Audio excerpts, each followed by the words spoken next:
Hello friends, welcome to গল্পের রামধনু। আমি সন্দীপা ফিরে এসেছি কলাবতী ও খয়েরির তৃতীয় এবং শেষ পর্ব নিয়ে। গল্প এবং গল্প পাঠ যদি ভালো লাগে তাহলে আমার চ্যানেলটি সাবস্ক্রাইব করে আমার পাশে থাকবেন এবং লাইক শেয়ার কমেন্ট করে আমাকে উৎসাহিত করবেন। তাহলে শুরু করা যাক মতি নন্দীর লেখা কলাবতী সিরিজ থেকে কলাবতী ও খয়েরির তৃতীয় এবং শেষ পর্ব। ধুপুকে বাসস্টপের কাছে নামিয়ে দিয়ে ওরা বাড়ি ফিরল। প্রতিদিনের মতো কলাবতী রান্নাঘরে গিয়ে জিজ্ঞেস করল, খয়রিকে দুধ দিয়েছ অপুর মা? থোর কাটতে কাটতে ঝাঁঝিয়ে উঠল অপুর মা। না, দিইনি। অপুর মা নিজেই সব গিলেছে। তারপর মুখ তুলে তাকিয়েই সঙ্গে সঙ্গে চোখ স্থির হয়ে গেল। কপালে তোমার ওটা কি কালুদি? কিছু না, বল লেগেছে। ও মা গো, এ কি কাণ্ড! প্রায় মরা কান্নার মতো চিৎকার করে উঠল অপুর মা। ঠিকে ঝি, চাকররা, মুরারি, এমনকি দোতলার বারান্দায়ও রাজশেখর ছুটে এলেন। সবার মুখে এক কথা, কি হলো, কি হয়েছে অপুর মা? ওই দেখো। আঙুল তুলে সে কলাবতীর কপালটা দেখালো। সবাই দেখল। ঠিকে ঝি বলল, মাথাটা কোথাও ঠুকে টুকে গেছিল হয়তো, জলপটি দাও। এই বলে সে কাপড় কাচতে কল ঘরে চলে গেল। চুন হলুদ গরম করে লাগিয়ে দাও গো অপুর মা, মুরারি বিজ্ঞের মতো বলল। হয়েছে কি? উদ্বিগ্ন স্বর রাজশেখরের। কালু, ওপরে আয়। কলাপতি ওপরে এসে বলল, কিচ্ছু হয়নি দাদু, একটু যা টন টন করছে। আয়নার সামনে দাঁড়িয়ে সে আলতো করে কপালের ফুলো জায়গাটায় আঙুল ছুঁয়ে একটু চাপ দিল। মুখটা ব্যথায় বিকৃত করল। রাজশেখর সেটা লক্ষ্য করে বললেন, আজ আর স্কুলে গিয়ে কাজ নেই, ধাক্কা টাক্কা লাগতে পারে। ডাক্তার বোসকে ফোন করি, ওষুধ খেতে বলেন যদি। কলাপতি অনিচ্ছা সত্ত্বেও বাড়িতে রইল। ডাক্তার যে ট্যাবলেট খেতে বলেছেন তাই খেয়ে দুপুরে শুয়ে রইল। বিকেল 4টে নাগাদ স্কুল থেকে বড়দির ফোন এলো। আজ স্কুলে আসুনি কেন? তনিমা বলল আজ সে তোমাকে ক্লাসে দেখতে পায়নি। মিসেস ঘোষও তাই বললেন। হয়েছে কি? মলয়ার স্বরে উদ্বেগ।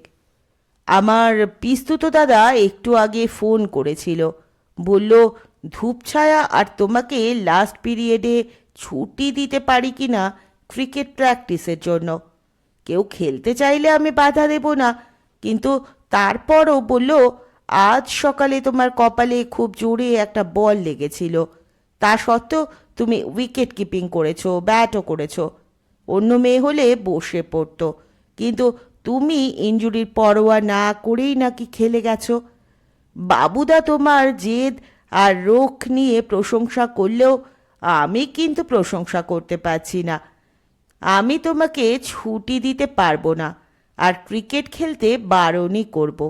জানো, ওরকম লোহার মতো শক্ত বল 150 গ্রাম ওজন, ঘন্টায় 30 মাইল স্পিডেও যদি এসে লাগে তাহলে মানুষ মারাও যেতে পারে। না, তোমাকে খেলতে হবে না। মলয়ার শেষ বাক্যে যে দৃঢ়তা ফুটে উঠল তাতে কলাবতী প্রমাদ গুনল। দুজনের কথা সে অমান্য করতে পারে না, দাদু আর বড়দির।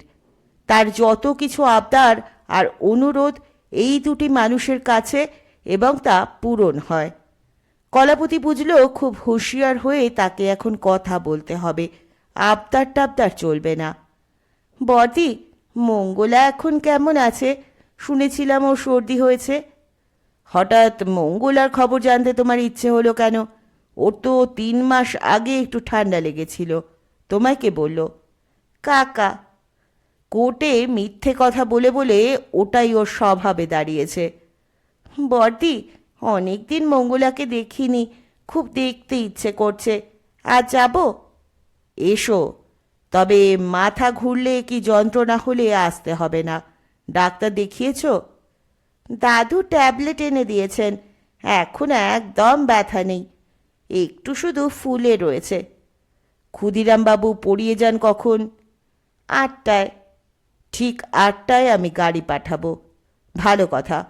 তুমি নাকি একটা কুকুর পুষেছ, দেশি কুকুর। খয়েরি, ওর গায়ের রঙে নামটা রেখেছি। তারপর গলায় উচ্ছ্বাস ঝরিয়ে কলাবতী বলল, বড়দি, ওকে আপনি দেখবেন? তাহলে ওকে সঙ্গে করে নিয়ে যাব। নিয়ে এসো। ঠিক 8টায় মলয়ার পাঠানো গাড়ি এলো। কলাবতী বাড়ি থেকে বেরিয়ে এসে দেখল সদর দরজা থেকে একটু দূরে খয়েরি গোল হয়ে শুয়ে রয়েছে। গাড়ির দিকে এগোতে এগোতে কলাবতী ডাকল, আয় আমার সঙ্গে। খয়েরি ওর পিছু নিল। গাড়ির পেছনের দরজা খুলে কলাবতী বলল, ওঠ। খয়েরির কথাটা বোধগম্য হলো না। সে লেজ নাড়ল শুধু। কখনো সে মোটর গাড়িতে চড়েনি। কলাবতী আবার বলল, ওঠ ওঠ। খয়েরি লেজ নেড়েই চলল। কলাবতী ওর কোমর দুহাতে ধরে খোলা দরজার দিকে ঠেলল। ওঠ, ভেতরে চল। খয়েরি শক্ত হয়ে পিছিয়ে যাওয়ার চেষ্টা করল। এবার কলাবতী ওকে দুহাতে জড়িয়ে ধরে গাড়ির মধ্যে তুলে দিয়ে তাড়াতাড়ি উঠেই দরজা বন্ধ করে দিল, যাতে খয়েরি নেমে যেতে না পারে। ড্রাইভার রামভরসা হাসছিল। বলল, মংলাকে নিয়ে কোনো তকলিফ হয় না। দিদি গাড়িতে বসে একবার ডাকলেই উঠে আসে। ওর অভ্যেস আছে গাড়ি চড়ার। কলাবতী শুকনো স্বরে বলল। গাড়িতে 3 মিনিটের পথ। খয়েরিকে সিটের পাশে বসিয়ে কলাবতী জড়িয়ে ধরে রইল। খয়েরি জানলা দিয়ে বাইরে তাকিয়ে দ্রুত সরে যাওয়া দোকানের উজ্জ্বল আলো দেখতে দেখতে আর পাশ দিয়ে যাওয়া গাড়ির হর্ন শুনতে শুনতে ভয়ে সিটিয়ে গিয়ে করুণ চোখে কলাবতীর মুখের দিকে তাকিয়ে রইল। অভিজ্ঞতাটা তার কাছে ভীতিকর ঠেকছে। মলয়াদের বাড়ি আকারে প্রকারে সিংহী বাড়ির মতো বড় না হলেও বেশ বড়। ফটক থেকে ঢুকেই সিমেন্টের চওড়া পথ, বাঁদিকে লম্বা পাঁচিল, ডান দিকে বাড়ি। বাড়ির সদরে গিয়ে গাড়ি থামল। রামভরসা নেমে পেছনের দরজা খুলে দিল। কলাবতী নেমে ডাকল, আয়। খয়েরি গাড়ি থেকে সবেমাত্র নেমেছে, আর তখনই একটা নির্ঘোষ সদর দরজার ওপরের বারান্দা থেকে তাদের অভ্যর্থনা জানালো। কলাবতী মুখ তুলে দেখল 4 নম্বর ফুটবলের আকারের মঙ্গলার মাথাটা বারান্দার রেলিংয়ের ফাঁক দিয়ে বেরিয়ে। আরও 3টে ঘৌ শোনা গেল। খয়েরি সরে এলো কলাবতীর পেছনে। বাড়িতে ঢোকার জন্য পা বাড়িয়ে কলাবতী ডাকল, আয় আমার সঙ্গে। আসার কোনো ইচ্ছা খয়েরির ভঙ্গিতে ফুটল না। কলাবতী আর ডাকাডাকি না করে ওর বকলেসটা শক্ত করে ধরে অনিচ্ছুক খয়েরিকে হিচড়ে টেনে দোতলা সিঁড়ি পর্যন্ত নিয়ে গেল। এভাবে সিঁড়ি দিয়ে তোলা যাবে না, তাই খয়েরিকে সে কোলে তুলে উঠতে শুরু করল। বাঁক নিয়েই দেখল মঙ্গলা সিঁড়ির মাথায় দাঁড়িয়ে, কান দুটো খাড়া, প্রায় 5 ইঞ্চি লম্বা জিভটা ঝুলছে। পাশুটে আর কালো রঙের ঘন বড় বড় লোম, দীর্ঘ লেজ, বিশাল ভারী শরীর। ওদের দেখে সে আবার ডেকে উঠল এবং তা সারা বাড়িতে প্রতিধ্বনিত হল। কলাবতী ভয় পেল খয়েরির কথা ভেবে। অচেনা একটা কুকুর তার নিজের এলাকায় ঢুকেছে, এটা হয়তো মঙ্গলা সহ্য নাও করতে পারে। যদি ঝাঁপিয়ে পড়ে খয়েরিকে কামড়ে মেরে ফেলে। খয়েরি আকুপাকু করছে কলাবতীর কোল থেকে নামার জন্য। বড়দি, বড়দি! কলাবতী চেঁচিয়ে উঠল। ঘর থেকে মলয়া বেরিয়ে এলো। দাঁড়িয়ে আছো কেন? ওপরে এসো। এই তোমার খয়েরি? বাহ, বেশ দেখতে তো। মঙ্গলাকে সরান বড়দি, খয়েরি ভয় পাচ্ছে। মলয়া মৃদু কিন্তু দৃঢ় স্বরে ডাকল, মঙ্গলা, কাম হিয়ার।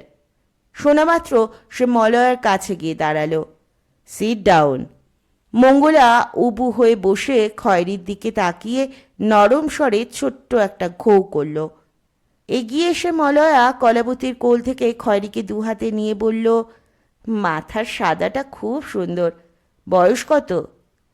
তা তো জানি না বড়দি, রাস্তায় পেয়েছি, খুব রোগা ছিল। অপুরমা খাইয়ে দাইয়ে ওকে নাদুস নুদুস করে দিয়েছে। কি ঝকঝকে হয়েছে ওর লোমগুলো। কথা বলতে বলতে ওরা ঘরে গিয়ে খাটে বসলো। যেখানে বসতে বলা হয়েছিল মঙ্গলা সেখানে বসেই রইল। তোমার কপাল তো এখনো ফুলে রয়েছে। ইস, ঠিক রগের কাজটায় যদি ওখানে লাগতো। হালকা সুরে কলাবতী বলল, লাগলে কি আর হতো, অজ্ঞান হয়ে যেতুম, তারপর হাসপাতালে 2 দিন পরে মরে যেতুম। বলতে বলতে সে মলয়ার কোলে থাকা খয়েরির পিঠে হাত বুলোলো। মঙ্গলা ঘরের দরজা থেকে উসখুস করে আউ আউ করে উঠল। কলাবতী তাকে ডাকল, আয় মঙ্গলা। মঙ্গলা ইতস্তত করে ঘরে ঢুকল। কলাবতীর কথা শুনে রেগে মলয়া বলল, ফাজলামো করতে হবে না, ক্রিকেট একটা মারাত্মক খেলা। বর্দি, হাজার হাজার ছেলে ক্রিকেট খেলছে, কিন্তু কজন মরছে? একজনও মরছে না কেমন? মলয়া উত্তেজিত হয়ে বলল, কিন্তু তুমি এখনো এই খেলার উপযুক্ত হওনি। হাজার হাজার ছেলে রাবারের বল দিয়ে খেলছে। এই তো সেদিন কিসের জন্য যেন একটা বন্ধ হলো, রাস্তায় ছেলেরা রাবারের বলে ক্রিকেট খেলছিল। তুমিও তো রাবারের বলে খেলতে পারো। কিন্তু বর্দি, আমি সত্যিকারের ক্রিকেটার হতে চাই, রাবারের বল খেলে কখনোই তা হওয়া যাবে না। বলতে বলতে কলাবতী লক্ষ্য করল মঙ্গলা 2 পা এগিয়ে মুখটা বাড়িয়ে দিল বর্দির কোলে গুটিয়ে থাকা খয়েরির মুখের দিকে। খয়েরি ভয়ে কুঁই কুঁই করে উঠে মুখটা গুজে দিল বর্দির কোলে। এত বড় একটা অ্যালসেশিয়ানকে সে জীবনে কখনো এত কাছ থেকে দেখেনি। মঙ্গলা খয়েরির কানের কাছে শুকল, জিভ দিয়ে কানটা চাটল। বর্দি কলাবতীকে জবাব দিতে গিয়ে মঙ্গলার কাণ্ডটা নজর করে ঠোঁট টিপে হাসল। ভাব করতে চাইছে, মৃদু গলায় মলয়া বলল। ভয় কি খয়েরি? দিদি হয় তোমার, কিচ্ছু বলবে না। খয়েরিকে সে একটু ঠেলে ধরল মঙ্গলার দিকে। মঙ্গলা খয়েরির নাকের কাছে নিজের নাকটা নিয়ে গিয়ে শুঁকল। নাক ঝাড়ার মতো ফোঁত ফোঁত শব্দ করল। খয়েরি ভয়ে ভয়ে টেরা চোখে ওর দিকে তাকালো। মঙ্গলা 2বার চেটে দিল ওর মাথা। কলাবতীর মনে হলো খয়েরির ভয়টা কেটে গেছে, কেননা মুখটা নামিয়ে সে মঙ্গলার দেওয়া আদর নিরুদ্বেগে মাথায় নিয়ে চলেছে। ক্রিকেট খেলা ছাড়া আরও অনেক কিছু আছে, সেসব তো করতে পারো। মলয়া আবার ক্রিকেটের কথায় ফিরে এলো। স্কোর লেখাও তো একটা বড় কাজ। মাঠে নামতে হবে না, অথচ খেলার সঙ্গেও রইলে। আমি বরং বাবুদাকে বলে দেব তোমাকে স্কোরার হওয়ার ট্রেনিং দিতে। কলাবতী ব্যগ্র স্বরে বলল, তাহলে আমাকে লাস্ট পিরিয়ডে ছেড়ে দেবেন? কেন? মলয়া ভ্রু কোচকালো। স্কোর লেখা তো বাড়িতে বসেও শেখা যায়। তুমি ক্রিকেট আইনের বইতে পাবে স্কোরারদের কী কী কাজ করতে হবে। কার্ডিফে গ্ল্যামোরগান আর ইন্ডিয়ান টিমের খেলা দেখতে যাওয়ার আগে আমি ক্রিকেট আইনের বইটা উল্টে পাল্টে দেখেছিলুম। স্কোরিংয়ের একটা প্র্যাকটিক্যাল দিকও তো আছে, সেটা মাঠে বসে না করলে শেখা যাবে না। কলাবতী মরিয়া হয়ে এবার শেষ চেষ্টা করল। মলয়া খয়েরির পিঠে হাত বুলোতে বুলোতে আলোচনার শেষ পেরেকটা পুঁতে দিল। নেট প্র্যাকটিসে স্কোর লেখার দরকার হয় এমন কথা কখনো তো শুনিনি। কলাবতী বুঝে গেল শেষ পিরিয়ডে তার ছুটি পাওয়ার দফা রফা হয়ে গেছে। তারপরই দেখল অদ্ভুত জিনিস। মঙ্গলা চোখ বুজে মুখটি তুলে আর খয়েরি তার চোয়াল থুতনি চেটে দিচ্ছে। ভয় ভেঙে গেছে খয়েরির। মলয়া কোল থেকে ওকে মেঝে নামিয়ে দিয়ে বলল, বিস্কিট দিই খয়েরিকে? মলয়া ঘর থেকে বেরিয়ে গেল। মঙ্গলা তার পিছু নিল। খয়েরিও যাচ্ছিল। কলাবতী ধমকে উঠতে থমকে পড়ল। মিনিট 2 পরে মলয়া ফিরল, হাতে 2টো চৌকো আকারের বিস্কুট। একটি মুখের সামনে ধরতেই খয়েরি টেনে নিয়ে খেতে শুরু করল। মঙ্গলা ঘাড় বেঁকিয়ে খাওয়া দেখতে লাগল। কালু, মাংসের চপ ভাজছে ঠাকুর, হাতটা ধুয়ে এসো। কলাবতী বাইরের দালানের বেসিনে হাত ধুয়ে এলো। বর্দি, মঙ্গলাকে বিস্কুট দিলেন না? ওর রাতের খাওয়া হয়ে গেছে, তারপর আর কিছু খেতে দেওয়া হয় না। মলয়া সস্নেহে মঙ্গলার মাথায় হাত বুলোলো। ওর সব কিছুই চলে নিয়ম মেনে। খয়েরি খায় কটার সময়? কলাপতি ঢোক গিলল। সবার খাওয়া হয়ে যাওয়ার পর অপুর মা রাত 10টা নাগাদ সবার উচ্ছিষ্ট যা পড়ে থাকে সেগুলোই ফিটনের ঘরে খয়েরির থালায় রেখে আসে। এ কথা জানাতে কলাপতির লজ্জা করল। সে শুধু বলল, 10টার সময় খায়। একটা প্লেটে দুটো বড় আকারের চপ আর স্যালাড নিয়ে এলো ঠাকুর। কলাবতী একটা চপ থেকে একটু ভেঙে মঙ্গলার মুখের কাছে ধরল, কতটা নিয়ম মানে সেটা পরীক্ষা করার জন্য। ভাজাভুজি কখনো মঙ্গলাকে খাওয়ানো হয়নি, দেখো ও খাবে না। সত্যি তাই হলো। চপের টুকরোটা একবার শুকেই মঙ্গলা মুখ সরিয়ে নিল। কলাবতী সেটা খয়েরির মুখের সামনে ধরতেই সে শোকাশুকি না করেই কপাত করে মুখে পুড়ে দিল। কালু, এসব জিনিস ওকে খাইও না। মলয়া বিচলিত স্বরে বলল, পেটের গোলমাল হবে, লোম ঝরে যাবে। কিচ্ছু হবে না খয়েরির, ও তো ভুকা পাটি থেকে এসেছে, যা খাবে হজম করে ফেলবে। কলাবতী নিশ্চিন্ত গলায় বলল।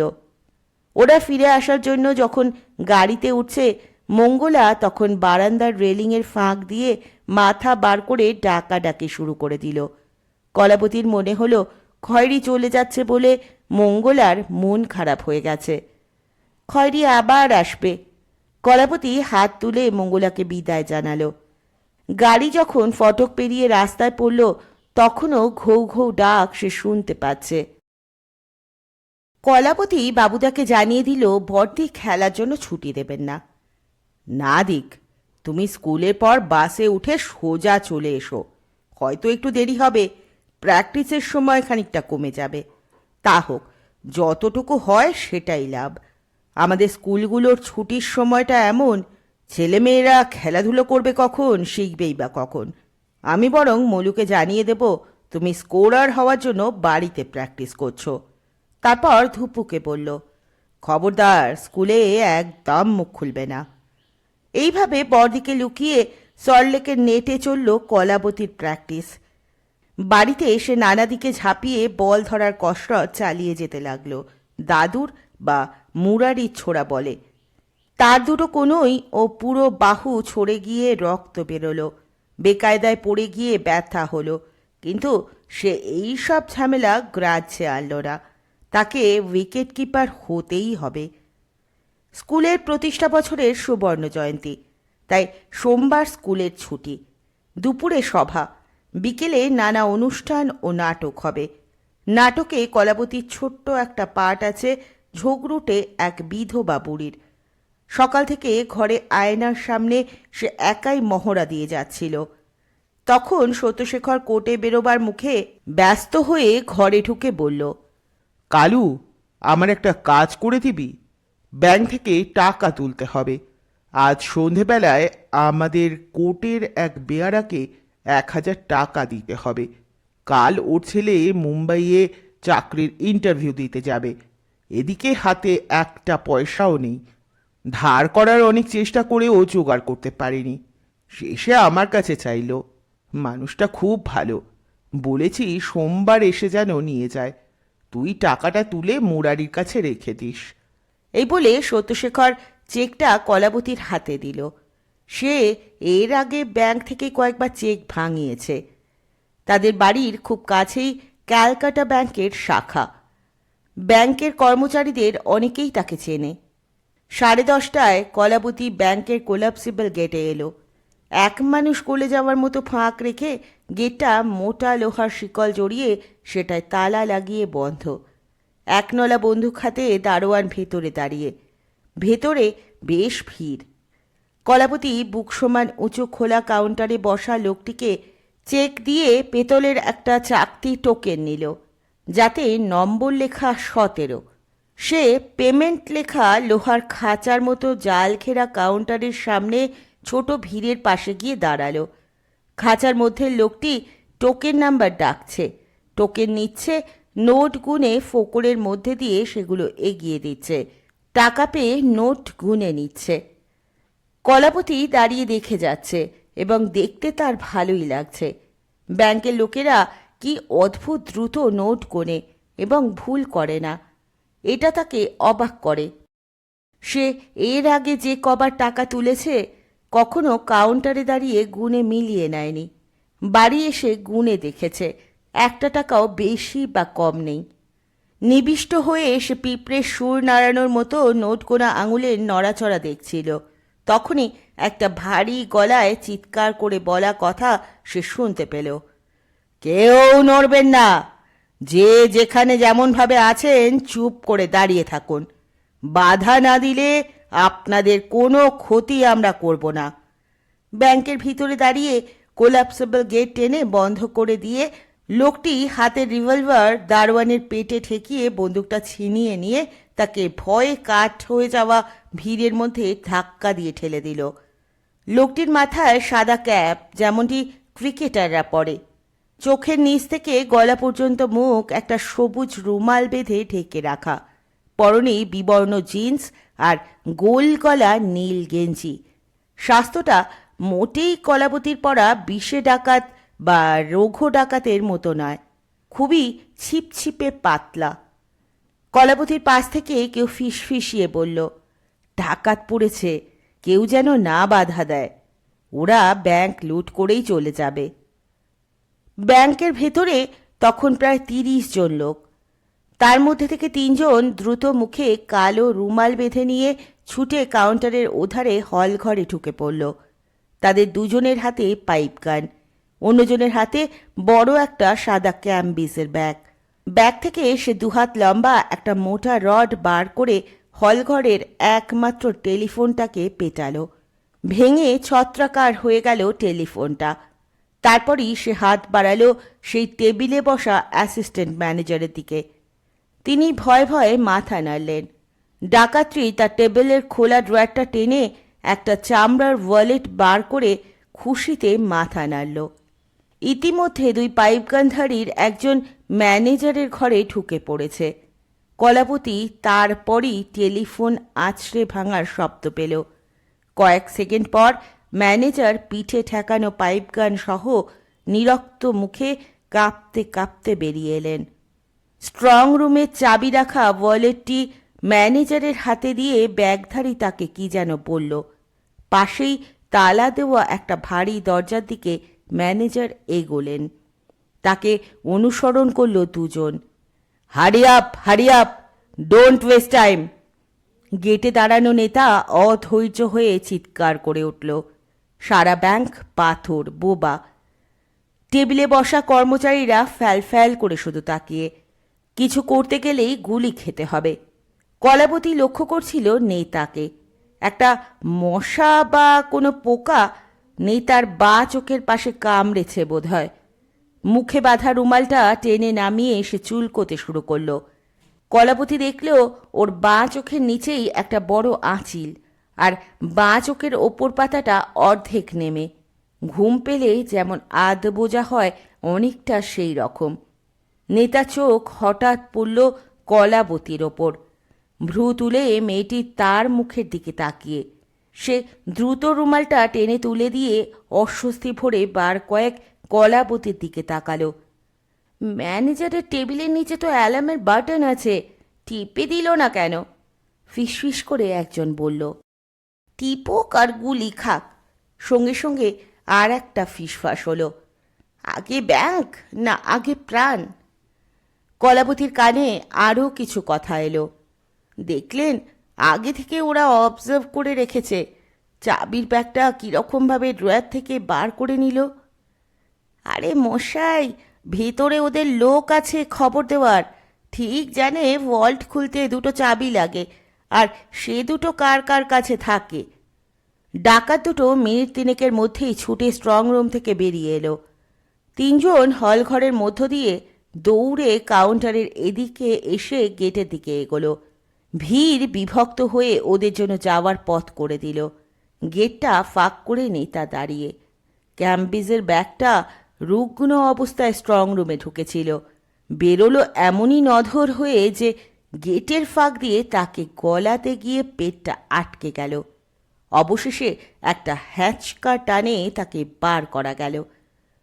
সবশেষে বেরোলো নেতা। বেরোবার আগে সে কলাবতীর দিকে এক ঝলক তাকিয়ে নিল। বেরিয়ে গেটটা টেনে বন্ধ করে সে ছুটে গিয়ে ইঞ্জিন চালিয়ে রেখে অপেক্ষা করা একটা মোটর বাইকে উঠে পড়ল। তাতে চালক ছাড়াও বসেছিল ব্যাগ কোলে নিয়ে অন্য ডাকাতটি। নেতা ওঠা মাত্র তিনজনকে নিয়ে বাইকটা পশ্চিম দিকে ঊর্ধ্বশ্বাসে ছুট লাগাল।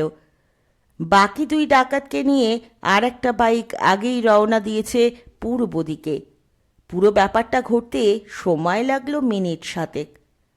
মোটর বাইক দুটো চলে যাওয়ার সঙ্গে সঙ্গে ডাকাত ডাকাত রব যথারীতি উঠল। লোকজন বাইরে থেকে ছুটে এলো।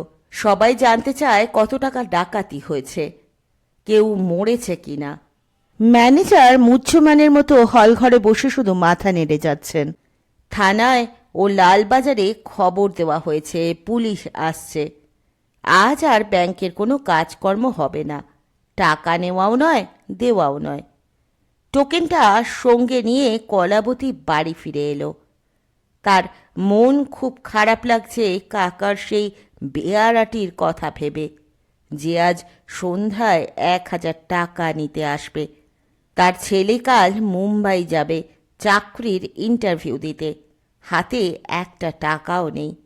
মুম্বাই তো আর রানাঘাট কি বর্ধমানের মতো একদিনেই যাতায়াত করা যায় না, 1000-1200 মাইল দূরে তো হবেই।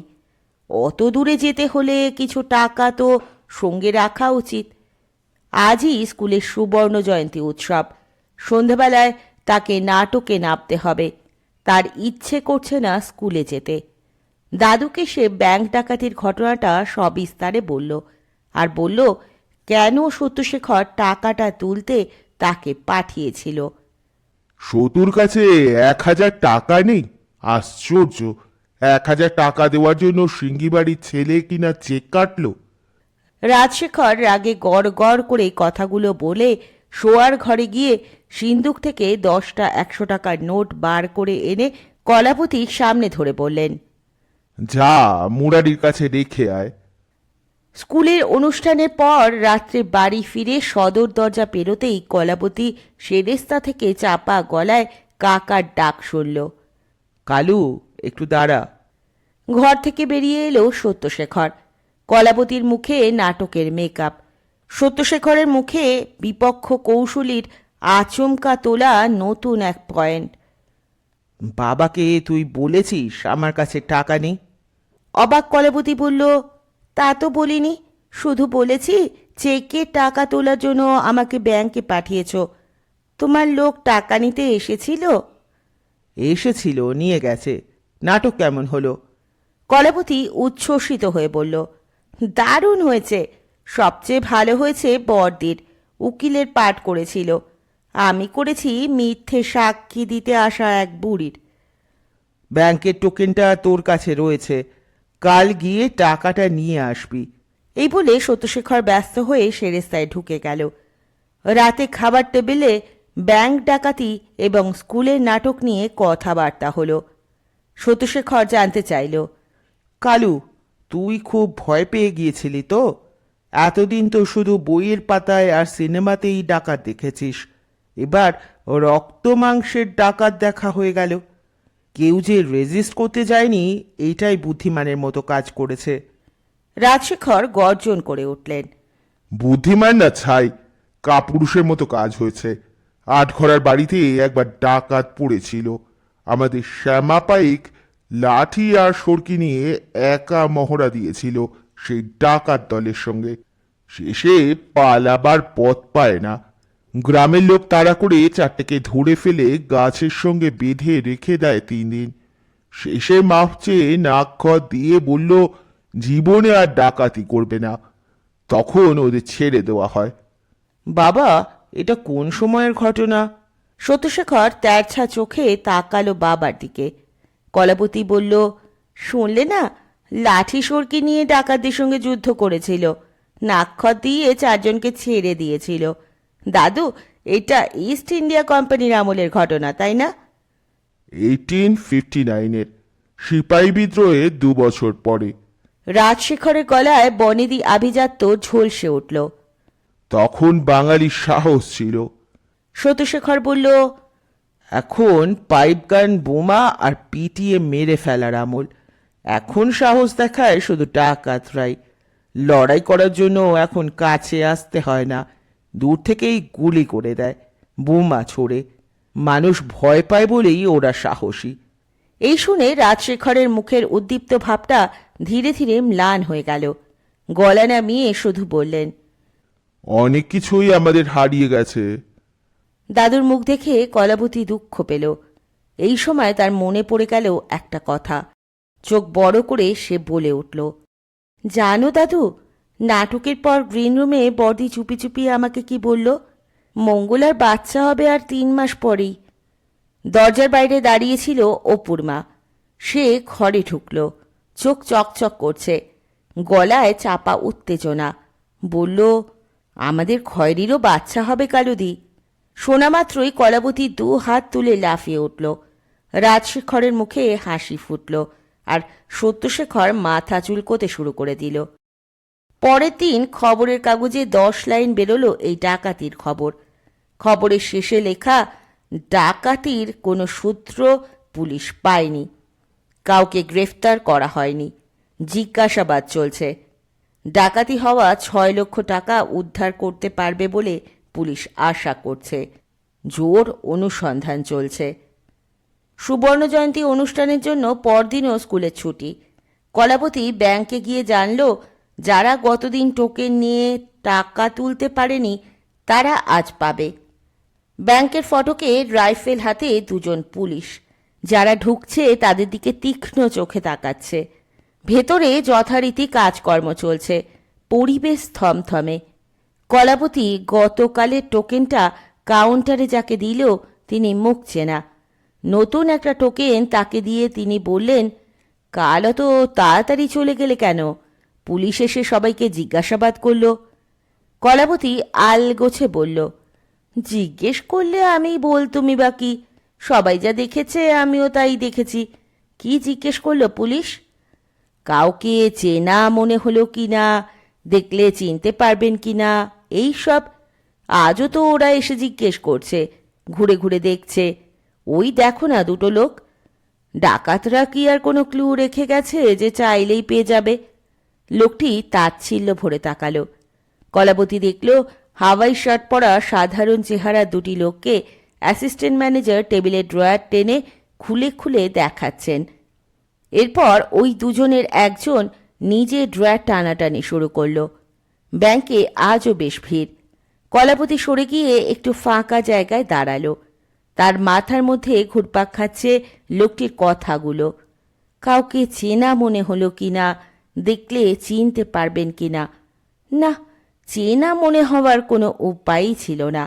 সবাই মুখ ঢেকে রেখেছিল রুমালে, শুধু চোখ 2টো দেখা যাচ্ছিল। তাই দিয়ে কাউকে পরে চেনা সম্ভব নয়।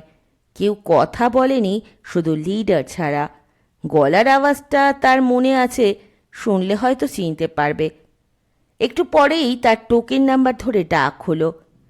কলাবতী পেমেন্ট কাউন্টারের দিকে এগোলো। তার আগের লোক টাকা পেয়ে তখন কাউন্টারে দাঁড়িয়ে গুনছে।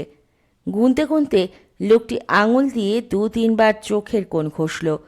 তাই দেখে কলাবতীর হঠাৎই ডাকাতদের নেতার কথা মনে পড়ে গেল।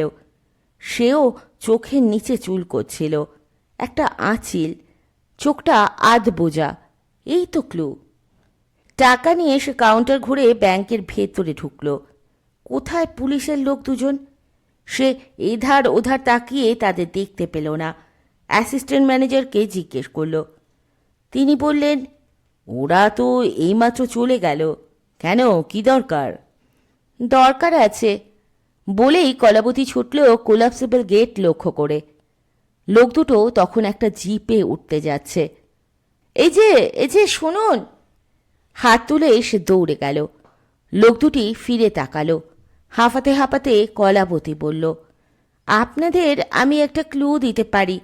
কাল যে ডাকাতিটা হলো তার লিডারের বাঁ চোখের নিচেই একটা বড় আঁচিল আছে, আর লোকটার বাঁ চোখটা আধ বোঝা।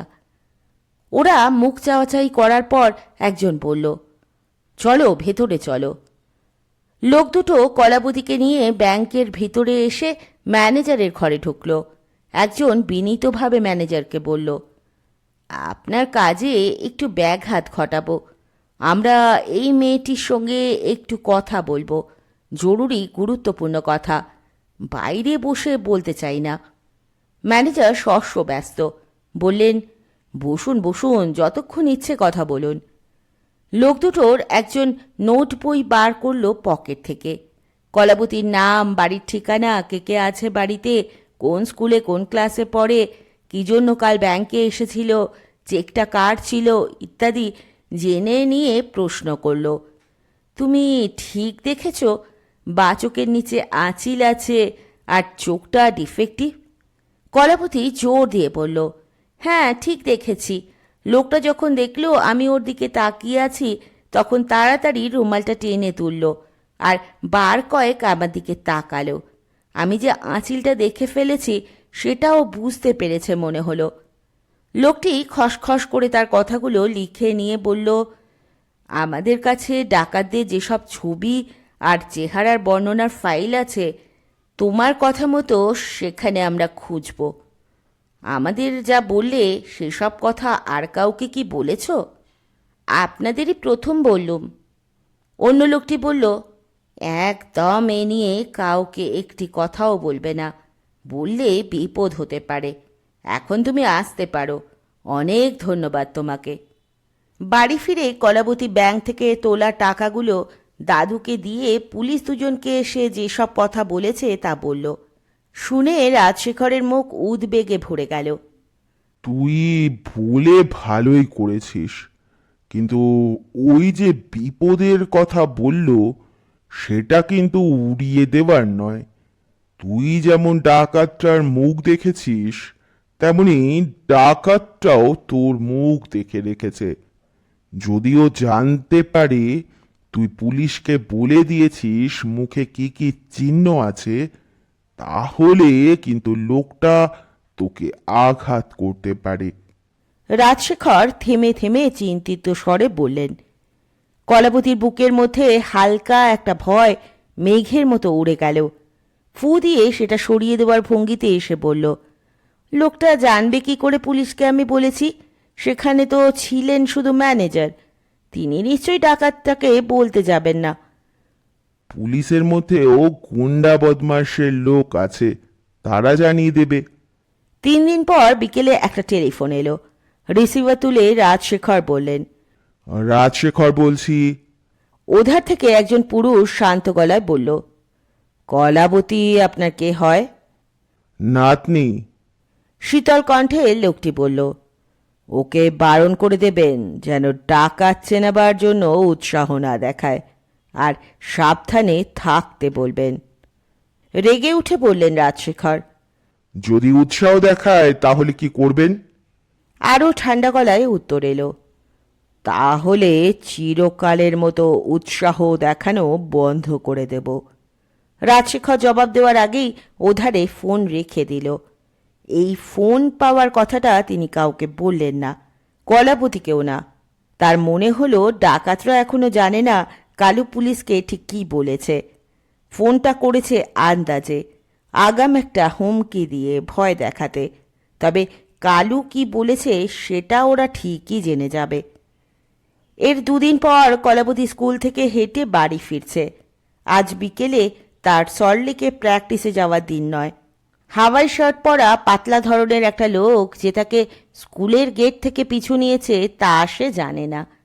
বন্ধুদের সঙ্গে গল্প করতে করতে সে আসছিল। বন্ধুরা যে যার বাড়ির পথে চলে যেতে সে একাই সিঙ্গিবাড়ির ফটকে পৌঁছল। দূর থেকেই সে দেখেছিল ফটকের সামনে রাস্তায় খয়েরি তার জন্য বসে আছে। প্রতিদিনই বসে থাকে তাকে সঙ্গে নিয়ে বাড়ির সদর দরজা পর্যন্ত পৌঁছে দিয়ে আসার জন্য। সদর দরজা পর্যন্ত গিয়ে কলাবতী স্কুল ব্যাগ থেকে টিফিন বক্স বের করবে। খয়েরি তখন দ্বিগুণ বেগে লেজটা নাড়তে নাড়তে সামনের 2 পা কলাবতীর কোমরে রেখে দাঁড়িয়ে উঠে ও ও শব্দে খাবার চাইবে। না খেয়ে ওর জন্য রেখে দেওয়া টিফিনের খাবার কলাবতী যতক্ষণ না মুখে তুলে দিচ্ছে খয়েরি নাছোড় বন্দার মতো বারবার দাঁড়িয়ে উঠে খাবার চাইবে। অবশ্য এই সামান্য খাবারে ওর পেট ভরবে না, কিন্তু এটা প্রতি বিকেলে ওর করা চাই। খয়েরি মনে করে রেখে দিয়েছে, কলাবতীর সঙ্গে তার প্রথম ভাব হয়েছিল এই টিফিন খাওয়া থেকেই। আজও সে যত অল্পই হোক কলাবতীর হাত থেকে টিফিন খাবেই, আর কলাবতীও ওর জন্য টিফিনের ভাগ রেখে দেবেই। আজও কলাবতী দূর থেকে দেখল ফটকের সামনে খয়েরি উঠে দাঁড়িয়ে লেজ নাড়ছে। সে কাছাকাছি এলে খয়েরি ফটক দিয়ে আগে ঢুকে কয়েক পা গিয়ে মুখ ঘুরিয়ে দাঁড়িয়ে অপেক্ষা করবে, তারপর সঙ্গে সঙ্গে যাবে সদর দরজা পর্যন্ত। এটাই রোজ হয়ে থাকে। কলাবতী ফটক দিয়ে ভেতরে ঢুকল। তার পিছু নেওয়া লোকটি ফটক পর্যন্ত এসে থমকে দাঁড়ালো। দুপাশে ও ভেতরে তাকিয়ে দেখে নিল লোকজন আছে কিনা। রাস্তা দিয়ে দু চারজন যাচ্ছে বটে, কিন্তু ভেতরের বাগানে একটা কুকুর ছাড়া আর কাউকে এসে দেখতে পেল না। লোকটা চট করে ফটক পেরিয়ে ঢুকল। এই এই দাঁড়াও তো! কর্কশ গলায় ধমকের মতো কথাগুলো শুনে অবাক কলাবতী ঘুরে দাঁড়ালো। চক্রা বকরা হাওয়াই শার্ট পরা, বেটে কালো বিশ্রী মুখের একটা লোককে সে তার দিকে এগিয়ে আসতে দেখল। কি বলেছ তুমি পুলিশকে? হ্যাঁ? লোকটা বাঁ হাতে কলাবতীর ব্লাউজের কলার ধরে খুব জোরে ঝাঁকুনি দিল। কলাবতীর গলায় ও ঘাড়ে ব্যথা লাগলো। তার মধ্যেই সে গড়ের একটা আওয়াজ শুনতে পেল। লোকটা কলার ছাড়েনি, আরও দু তিনবার ঝাঁকুনি দিয়ে চাপা গলায় হিংস্র স্বরে বলল, কি বলেছ? হ্যাঁ, কি বলেছ? কলাবতী বুঝে গেছে গায়ে চড়ে সে এই গুন্ডার সঙ্গে পারবে না। মুখটা নিচু করে সে গুন্ডার হাতটা কামড়ে ধরল সজোরে। দাঁত বসে গেল আঙুলের ওপর দিকে। আহ! চিৎকার করে উঠেই গুন্ডাটা ডান হাতে কলাবতীর গালে ঘুষি মারল। টলে পড়ে গেল কলাবতী। পড়ার সময় তার কানে এলো খ্যা খ্যা খ্যা একটা শব্দ। গুন্ডাটা জামা তুলে প্যান্টে গুজে রাখা একটা ছোড়া বার করে কলাবতীর গলার কাছে ধরে বলে উঠল, কি বলেছ পুলিশকে? কি বলেছ? না বললে এই ছোড়া গলায় ঢুকিয়ে দেব। কলাবতী চোখে অন্ধকার দেখছে। চিৎকার করে কাউকে যে ডাকবে সে জোরও তার গলায় নেই, শুকিয়ে গেছে গলা। ছোড়ার ঠান্ডা ছুঁচলো আগাটা তার গলায় খোঁচা দিচ্ছে। সে হাঁটু গেড়ে বসা গুন্ডাটা চোখের দিকে তাকিয়ে ভয় পেল। তার মনে হচ্ছে ছোড়াটা তার গলায় সত্যিই ঢুকিয়ে দেবে। অজ্ঞান হয়ে পড়ার আগে শুনতে পেল খয়েরির গলায় যা কখনো শোনেনি, এমন একটা হাড় কাঁপানো হিংস্র গর্জন। হাও! গুন্ডাটার ডান পায়ের ডিমের কাছটায় খয়েরি কামড়ে ধরে মুখটা ঝাঁকাচ্ছে। প্যান্টের মধ্যে দিয়ে তার দাঁত বসে গেছে মাংসে। ছোড়া ধরা হাতটা সে ঘুরিয়ে সজোরে চালালো খয়েরির উদ্দেশ্যে। ছোঁয়াটা লাগলো খয়েরির সামনের বাঁ পায়ের থাবার ওপরে। ফিনকি দিয়ে রক্ত ছিটকে বেরোলো, কিন্তু খয়েরি তার কামড় আলগা করল না। ঠিক এই সময় বাড়ির ভেতর থেকে বেরিয়ে এলো অপুর মা। চোখের সামনে কলাবতীকে শুয়ে থাকতে একটা লোককে ছোড়া হাতে এবং খয়েরি তাকে কামড়ে ধরে আছে দেখে সে তার বিখ্যাত আকাশ ফাটানো গলায় চিৎকার করে উঠল, ওগো, কে কোথায় আছো গো? ডাকাতে কালু দিদিকে মেরে ফেললো গো। বলতে বলতে অপুর মা ছুটে গেল গুন্ডাটার দিকে। চিৎকার শুনে রাস্তা দিয়ে যাওয়া দুটি লোক ফটকের সামনে থমকে দাঁড়ালো। গাড়ি বারান্দায় ছুটে এলেন রাজশেখর। অপুর মা একটা আদলা ইট কুড়িয়ে নিয়ে ছুটল গুন্ডাটার দিকে। গতিক সুবিধের নয় বুঝে কুকুরের কামড়ে যন্ত্রণা এবং সেকেলে ডাকাতদের মতো পিলে চমকানো হাঁক দিয়ে আসা রণরঙ্গিনী মূর্তিটাকে দেখে গুন্ডাটি ফটকের দিকে দৌড় দিল। খয়েরি তাড়া করতে গিয়ে কয়েক পা দৌড়ে লুটিয়ে পড়ল। রাজশেখর তার দোনলা বন্দুকে কার্তুজ ভরে আবার যখন গাড়ি বারান্দায় এসে দাঁড়ালেন, তখন অপুরমার ছোড়া ইঁটটা ফটকের লোহার গড়াদে লেগে ঠং করে শব্দ তুলেছে, আর গুন্ডাটা খোঁড়াতে খোঁড়াতেই তখন রাস্তা দিয়ে দৌড়চ্ছে এবং একদল লোক তার পেছনে ছুটছে। কলাবতীর জ্ঞান একটু পরেই ফিরে এলো। প্রথমেই সে বলল, খয়েরি কোথায়? মুরারি কলাবতীকে দাঁড় করিয়ে পিঠ থেকে স্কুল ব্যাগটা খুলে নিয়ে বলল, অপুর মা ওকে তুলে ঘরে নিয়ে গেছে। কর্তাবাবু পুলিশ আর ডাক্তারকে ফোন করেছেন। তুমি কি পারবে আস্তে আস্তে হেঁটে বৈঠকখানা পর্যন্ত যেতে? আমার হয়েছে কি যে পারবো না? এই বলে কলাবতী শটান হয়ে বাড়ির মধ্যে ঢুকল। অপুর মা তার নিজের ঘরের মেঝে খয়রিকে শুইয়ে একটা ন্যাকড়া দিয়ে পাটা বেঁধে রেখেছে। কলাবতী ঘরে ঢুকতেই খয়রি মুখ তুলে করুণ দৃষ্টিতে তাকিয়ে লেজটা নাড়ল। ওর বাঁ পায়ের থাবাটা কেটে ঝুলে পড়েছে। রাজশেখর ঘরে ঢুকে বললেন, ডাক্তার গুপ্ত অর্থোপেডিক সার্জন, তাকে ফোন করে পেলুম না, এখন কি করি? কলাবতী বলল, উনি তো মানুষের ডাক্তার, এখন দরকার ভেটেরিনারি সার্জন। তুমি বরং বড়দিকে ফোন করো, মঙ্গলাকে যে ডাক্তার দেখেন তাকে কল করো। রাজশেখর ফোন করলেন মলয়াদের বাড়িতে। ফোন ধরলেন মলয়ার বাবা হরিশঙ্কর মুখুজ্জে। বলছিস কি রে রাজু, একটা নেরিকুত্তা চিকিৎসার জন্য মঙ্গলার ডাক্তারকে চাই? অবাক করলি। বাড়িতে গেলে ডাক্তার পাল 300 টাকা নেন, দিবি? হরি, 300 বলছিস কি রে? 3000, 3 লক্ষ দেব। এই নেড়ি কুত্তাটাকে বাঁচাতেই হবে। ও আমার একমাত্র নাতনির প্রাণ রক্ষা করেছে।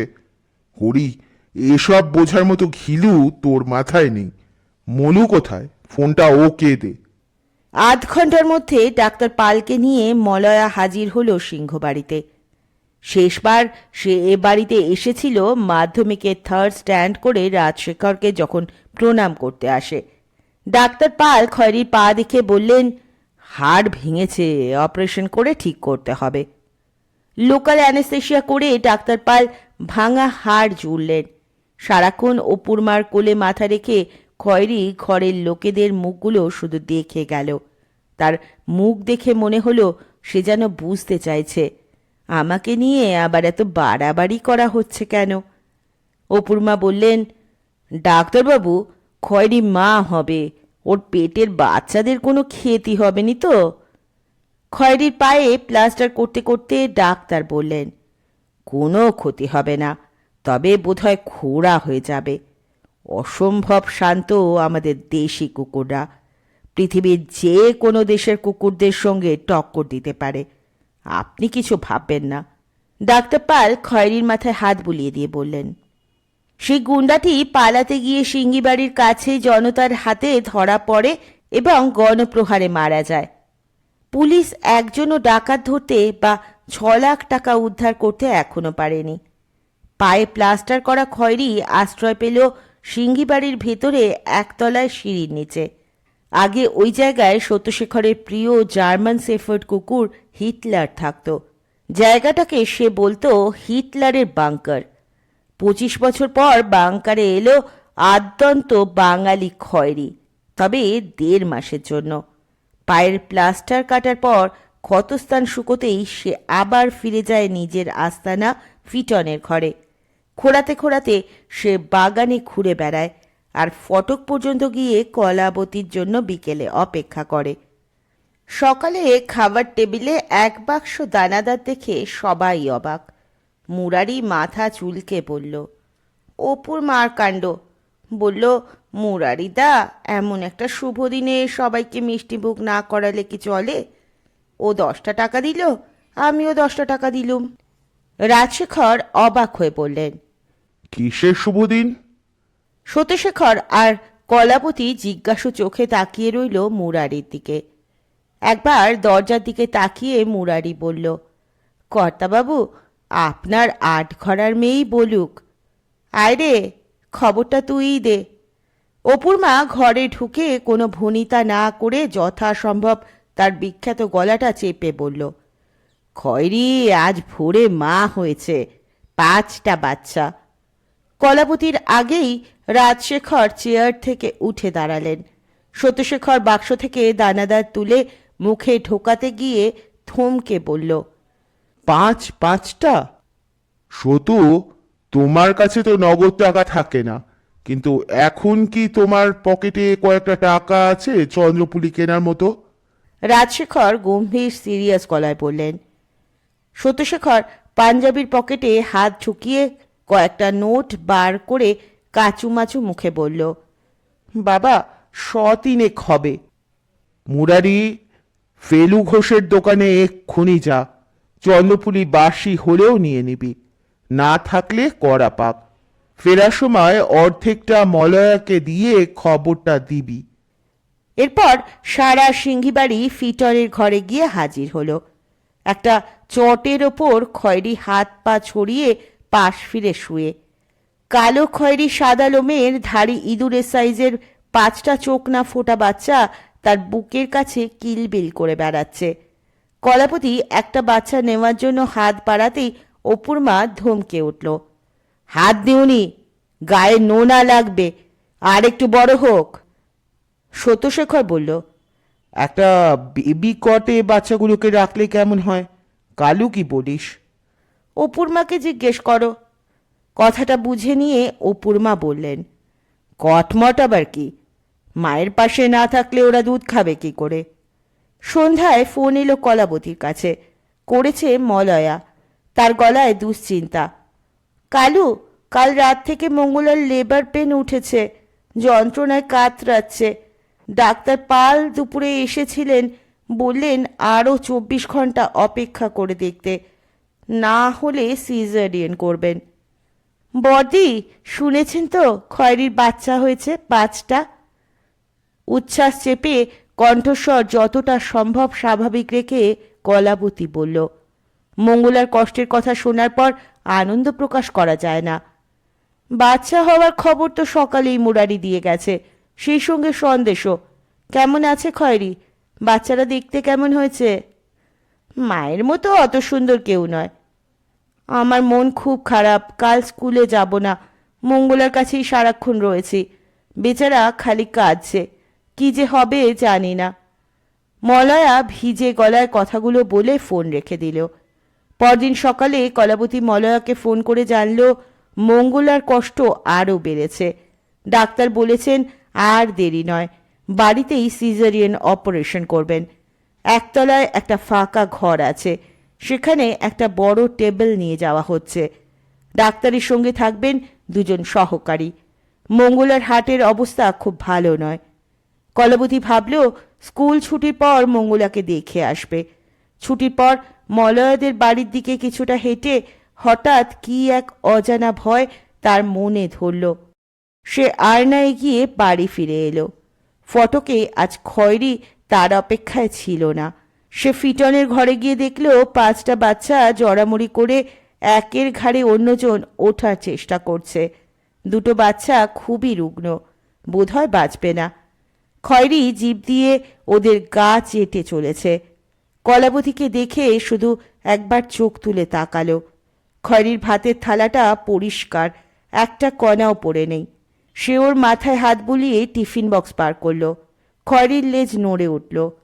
সন্ধ্যায় ক্ষুদিরাম বাবুর কাছে কলাবতী যখন পড়ছে, তখন মলয়াদের বাড়ি থেকে ফোন এলো। ধরলেন রাজশেখর। অপর প্রান্তে মলয়ার গলায় তিনি শুনলেন শুধু একটি বাক্য, জ্যাঠামশাই, মঙ্গলা আর নেই।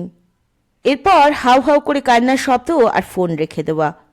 রাজশেখর খবরটা বাড়ির কাউকে তখন দিলেন না।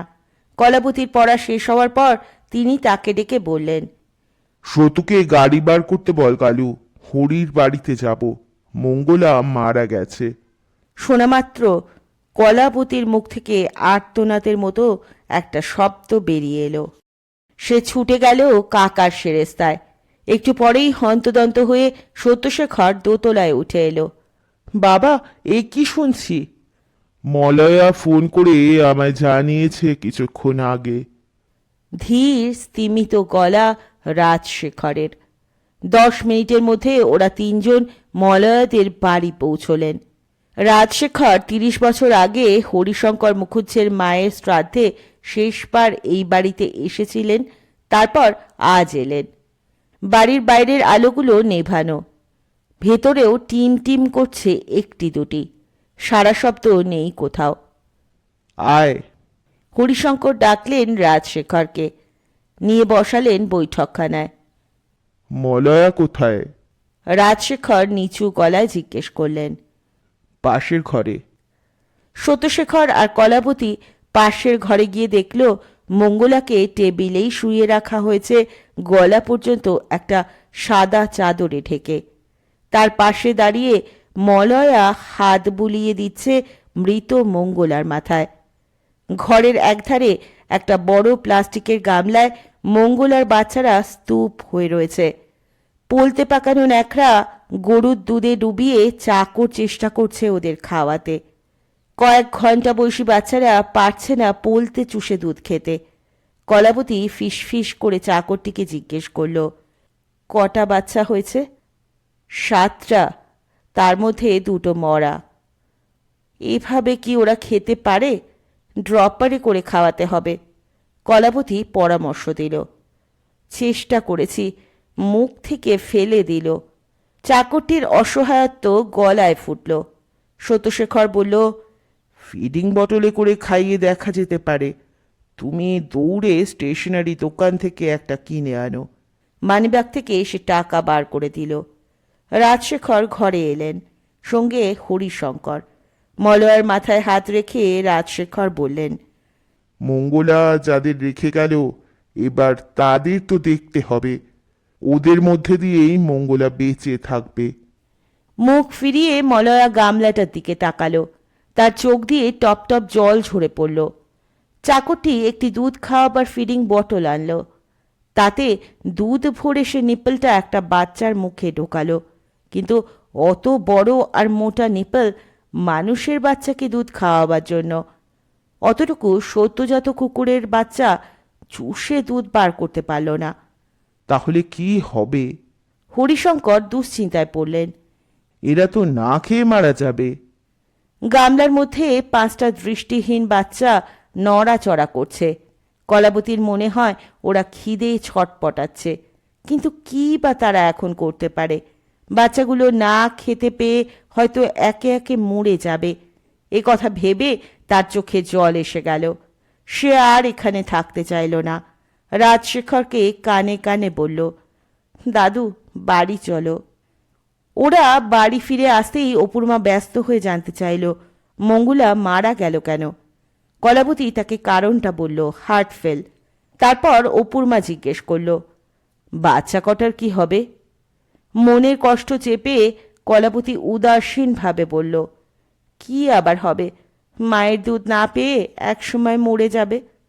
অপূর্মা অবাক হয়ে কয়েক সেকেন্ড কলাবতীর মুখের দিকে তাকিয়ে থেকে বলল, সে কি, মরে যাবে কেন? এই তো আমি দিব্যি বেঁচে আছি। আমাকে জন্ম দিয়েই তো মা মরে গেল। সেই সময় মাসির ছেলে হয়েছে। মাসি তো আমাকে আর নিজের ছেলেকে একসঙ্গে বুকে দুধ খাওয়াতো। তুমি বলতে চাও কি? কলাবতীর খটকা লাগলো কথাগুলো শুনে। নিশ্চয়ই কিছু একটা ভেবে অপূর্মা কথাটা বলল। বলতে চাই, খয়েরিকে মঙ্গলার বাচ্চাদের কাছে নিয়ে যাও। 2 হাত শূন্যে তুলে কলাবতী চেঁচিয়ে উঠল, দি আইডিয়া! সে ছুটে গেল সত্যশেখরের ঘরে। কাকা, প্রবলেম সলভড। এখনই খয়েরিকে নিয়ে যেতে হবে বড়দির বাড়ি। মঙ্গলার বাচ্চাদের ও দুধ খাওয়াবে। এটা অপূর্মার সাজেশন। আবার তুমি গাড়ি বার করো। ফিটনের ঘরটা ঘুটঘুটে অন্ধকার। টর্চ জেলে হাজির হলো অপূর্মা আর কলাবতী। খয়েরি কুণ্ডলি পাকিয়ে ঘুমোচ্ছিল। বাচ্চারা ছড়িয়ে ছিটিয়ে ঘুমোচ্ছে। খয়েরি উঠে দাঁড়ালো ওদের দেখে। অপূর্মা ডাকল, খয়েরি, আয় আমার সঙ্গে। কয়েক পা এগিয়ে গিয়ে সে আবার ডাকল, আয় আয়। খয়েরি খুঁড়িয়ে খুঁড়িয়ে অপূর্মার পিছু নিল। কলাবতী তাকে পাজা কোলা করে মোটরে তুলল। ইতিমধ্যে রাজশেখর টেলিফোনে হরিশঙ্করকে জানিয়ে দিয়েছেন খয়েরিকে নিয়ে কালু আর অপূর্মা যাচ্ছে। ওরা পৌঁছেই দেখল দরজায় ব্যগ্র মুখে হরিশঙ্কর দাঁড়িয়ে তাদের জন্য। গাড়ি থেকে নেমেই খয়েরি মুখ তুলে ঘৌ ডাক দিল। কলাবতীর মনে হলো ও মঙ্গলাকে যেন বলছে, আমি এসেছি। গামলা ভরা বাচ্চাগুলিকে বৈঠকখানায় এনে রাখা হয়েছে। খয়েরি এগিয়ে গিয়ে বাচ্চাগুলোকে প্রথমে শুকল। তারপর কলাবতী আর অপূর্মার দিকে মুখ তুলে তাকিয়ে রইল। অপূর্মা ওর গায়ে হাত বুলোতে বুলোতে চাপ দিয়ে কাত করে শুইয়ে দিল। তারপর সে গামলা থেকে একটি একটি করে বাচ্চা তুলে খয়েরির বুকের কাছে রেখে দিল। ক্ষুধার্ত বাচ্চাগুলো আঁকু পাকু করে হামলে পড়ল খয়েরির ওপর। মাথা ঘুরিয়ে খয়েরি ওদের গা চাটতে শুরু করলো। হরিশঙ্কর পাশের ঘর থেকে মলয়াকে ডেকে আনলেন দেখার জন্য। বাচ্চাদের দুধ খাওয়াতে দেখে মলয়ার মুখে হাসি ফুটে উঠল। সত্যশেখর বলল, এখনকার মতো তো সমস্যা মিটল, কিন্তু এরপর? অপুর মা বলল, ওর নিজের তো বাচ্চা রয়েছে, তাদেরও তো দুধ খাওয়াতে হবে, অত বাচ্চাকে পারবে কি? হরিশঙ্কর বললেন, খয়েরি আজ রাত্রিটা এখানেই থাকুক, কাল সকালে ওকে দিয়ে আসবো। তার কথা মতো খয়েরি রয়ে গেল। খয়েরির বাচ্চারা সারা রাত একা একা কাটালো। খিদে জ্বালায় মাকে খোঁজার উদ্দেশ্যে ওরা ফিটনের ঘর থেকে রাত্রে বেরিয়ে আসে দরজার বাইরে। সকাল 9টা বেজে গেল, তবুও খয়েরিকে ওরা পাঠাচ্ছে না দেখে কলাবতী ফোন করল। ওধার থেকে হরিশঙ্কর বললেন, এই পাঠাচ্ছি। খয়েরি এখন বাচ্চাদের দুধ খাওয়াচ্ছে। ইউনিফর্ম পরে স্কুলে যাওয়ার জন্য তৈরি হয়ে কলাবতী গাড়ি বারান্দায় এসে দাঁড়ালো। খয়েরিকে এখনো ওরা পাঠায়নি। সে অধৈর্য বিরক্ত হয়ে মনে মনে বলল, রাতে ওকে না রেখে এলেই হতো, ওর নিজের বাচ্চাদেরও তো খাওয়া দরকার। পায়চারি করতে করতে হঠাৎ তার চোখ পড়ল ফিটনের ঘরের দিকে। গোটা কুড়ি কাক ঘরের মাথায় পাঁচিলের ওপর আর গাছের ডালে বসে তারস্বরে চিৎকার আর ওড়াউড়ি করে চলেছে। রেলিংয়ে ঝুঁকে সে ফিটনের ঘরের দরজাটা দেখার চেষ্টা করল। যা দেখল তাতে তার রক্ত হিম হয়ে গেল। দুটো চিল ঠুকরে ঠুকরে ছিঁড়ে কি যেন খাচ্ছে। চিৎকার করে, দাদু, অপুর মা, মুরারিদা বলে উঠে কলাবতী সিঁড়ির দিকে ছুটল।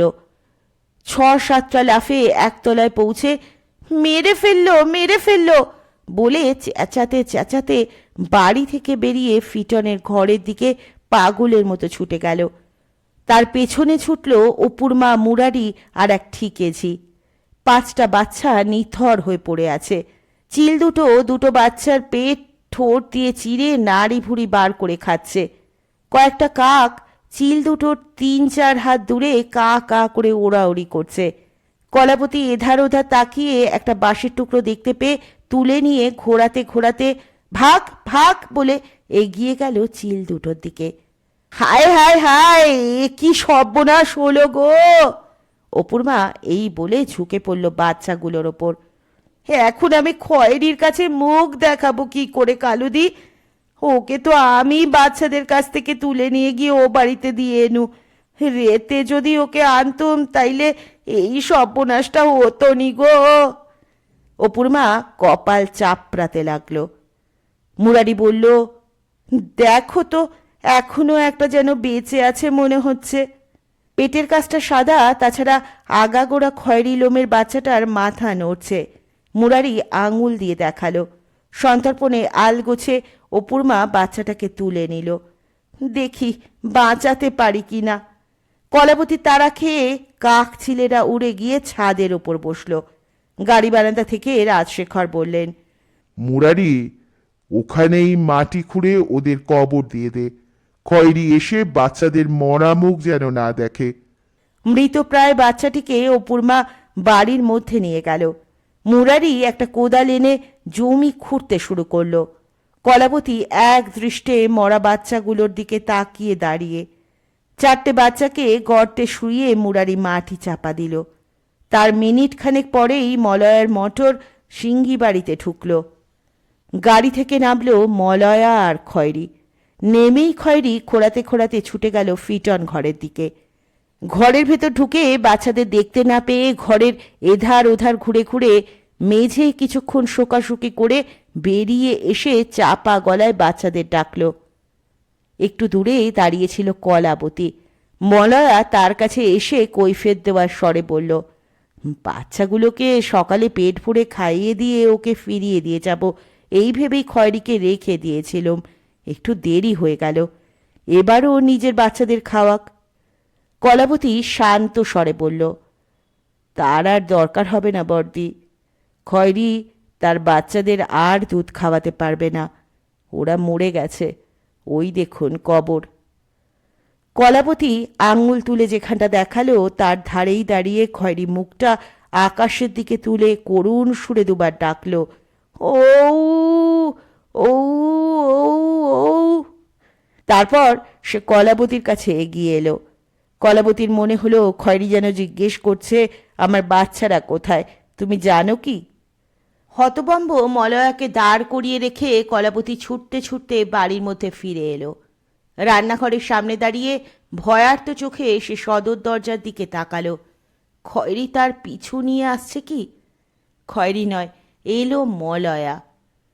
কালু, আমি মঙ্গলার বাচ্চাদের কথাই শুধু স্বার্থপরের মতো ভেবেছি, খয়েরির বাচ্চাদের কথা ভাবিনি, অনুতপ্ত স্বরে সে বলল।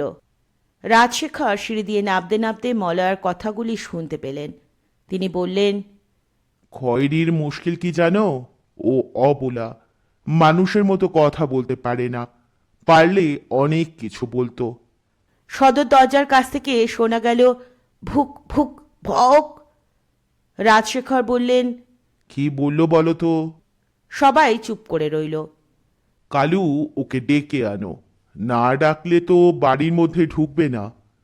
কলাবতী সদরে গিয়ে খয়েরিকে সঙ্গে করে নিয়ে এলো। এত চেনা মানুষকে একসঙ্গে দেখে সে লেজ নাড়তে লাগল। অপুর মা ওকে বকলেস ধরে সিঁড়ির নিচে টেনে নিয়ে গেল। এই নে তোর বাচ্চা, ওকে বাঁচিয়ে তোল। রাজশেখর বললেন, অপরাধ যা হওয়ার তা তো হয়েছেই, আর সংশোধন করতে পারে বলেই মানুষকে মানুষ বলা হয়। মলু, তোমার বাড়ির বাচ্চাগুলোকে এবার বাঁচাতে হবে, ওরা যেন না মরে যায়। এই বাড়িতে ওর পা গেল, বাচ্চাদের হারালো, আর নয়। এবার খয়েরিকে তুমি নিয়ে যাও। অপুর মা জুড়ে দিল, সঙ্গে ওর বাচ্চাটাকেও নিয়ে যেও। মলয়া তাই নিয়েই বাড়িতে ফিরল। 6 মাস পর পূর্ব কলকাতা ক্রিকেট ক্লাব লখনৌ, কানপুর, দিল্লি 2 সপ্তাহের জন্য সফরে যাচ্ছে 8টি ম্যাচ খেলতে। কলাবতীকে হাওড়া স্টেশনে মোটরে পৌঁছে দিতে যাচ্ছে সত্যশেখর, সঙ্গে ধুপুও চলেছে। সিঙ্গিবাড়ি থেকে গাড়ি বেরোতেই কলাবতী বলল, কাকা, একবার বর্দির বাড়ি হয়ে যাব, এখনও তো ট্রেনের জন্য হাতে অনেক সময় রয়েছে। সত্যশেখর বলল, বর্দির বাড়িতে আবার কেন? কলাবতী বলল, খয়েরিকে একবার দেখব। একটুক্ষণ চুপ করে থেকে সত্যশেখর বলল, যাবি তো, তারপর বর্দি যদি তোর খেলতে যাওয়া বন্ধ করে দেয়? 150 গ্রাম ওজনের লোহার মতো শক্ত বল ঘন্টায় 30-40 মাইল স্পিডে আসবে, সেই বল ধরতে তোকে বারণ করেছিল না? গাড়িটা মলয়দের বাড়ির পথে ঘুরিয়ে সত্যশেখর বলল, সেই বর্দি এখন আর নেই, একদম বদলে গেছে। আমি প্র্যাকটিসে ঠিকমতো যাচ্ছি কি না বর্দার কাছে প্রায়ই খোঁজ নেন। মলয়দের বাড়ির ফটক দিয়ে গাড়িটা ঢুকে সদর দরজার সামনে দাঁড়ালো। গাড়ির শব্দে দোতলার বারান্দার রেলিংয়ের ফাঁক দিয়ে 3টি অ্যালসেশিয়ান ও একটি দেশি কুকুরের মুখ বেরিয়ে এলো। মোটর থেকে নামলো শুধু কলাবতী। তাকে দেখেই ওরা চেঁচামেচি শুরু করে দিল। কলাবতী কলিং বেল বাজাতে কাজের লোক এসে দরজা খুলল। বর্দি কি করছে? বেরিয়েছেন। খয়েরি কোথায়? ঘুমোচ্ছে। ভৃত্যটির কথা শেষ হওয়া মাত্র কলাবতীর কানে এলো ভেতরের ঘর থেকে ভুক ভুক ঘৌ একটা চাপা ডাক। খোলাতে খোলাতে বেরিয়ে এলো খয়েরি। কলাবতীকে দেখেই সে ছুটে এসে সামনের 2 পা তুলে দিল ওর কোমরে। কলাবতী মুখ নামালো। খয়েরি ওর গাল চেটে কুই কুই শব্দ করে লেজ নাড়তে লাগলো, কান দুটো ঘাড়ে মিশিয়ে দিয়ে। কলাবতী আর চোখে দেখল সিঁড়ি দিয়ে নেমে আসছে পাশুটে ও কালো রঙের একটু বড় সড়ো চেহারার 5টি, আর তাদের মাঝে ছোটখাটো চেহারার খয়েরি কিন্তু পেটের কাছে সাদা রঙের একটি কুকুর। এখন আর ওদের বাচ্চা বলা যায় না। ওরা নেমে এসে খয়েরির পেছনে দাঁড়িয়ে অবাক হয়ে তাকিয়ে। বাইরে থেকে গাড়ির হর্নের শব্দ এলো। এখন কেমন আছিস? কলাবতী জানতে চাইল খয়েরির গলা জড়িয়ে ধরে। এবার আমি যাই, আবার আসব। ঘেউ ঘেউ। দরজা থেকে বেরিয়ে কলাবতী পেছন ফিরে তাকালো। দেখল 6টি সন্তান নিয়ে খয়েরি তার দিকে তাকিয়ে রয়েছে। শুনছিলেন মতি নন্দীর লেখা কলাবতী সিরিজ থেকে কলাবতী ও খয়েরির শেষ পর্ব। কেমন লাগলো গল্প অবশ্যই জানাবেন। পরের দিন এসে হাজির হব আবার নতুন কোনো গল্প নিয়ে। ততক্ষণ পর্যন্ত সকলে ভালো থাকবেন, সুস্থ থাকবেন, পাশে থাকবেন। নমস্কার।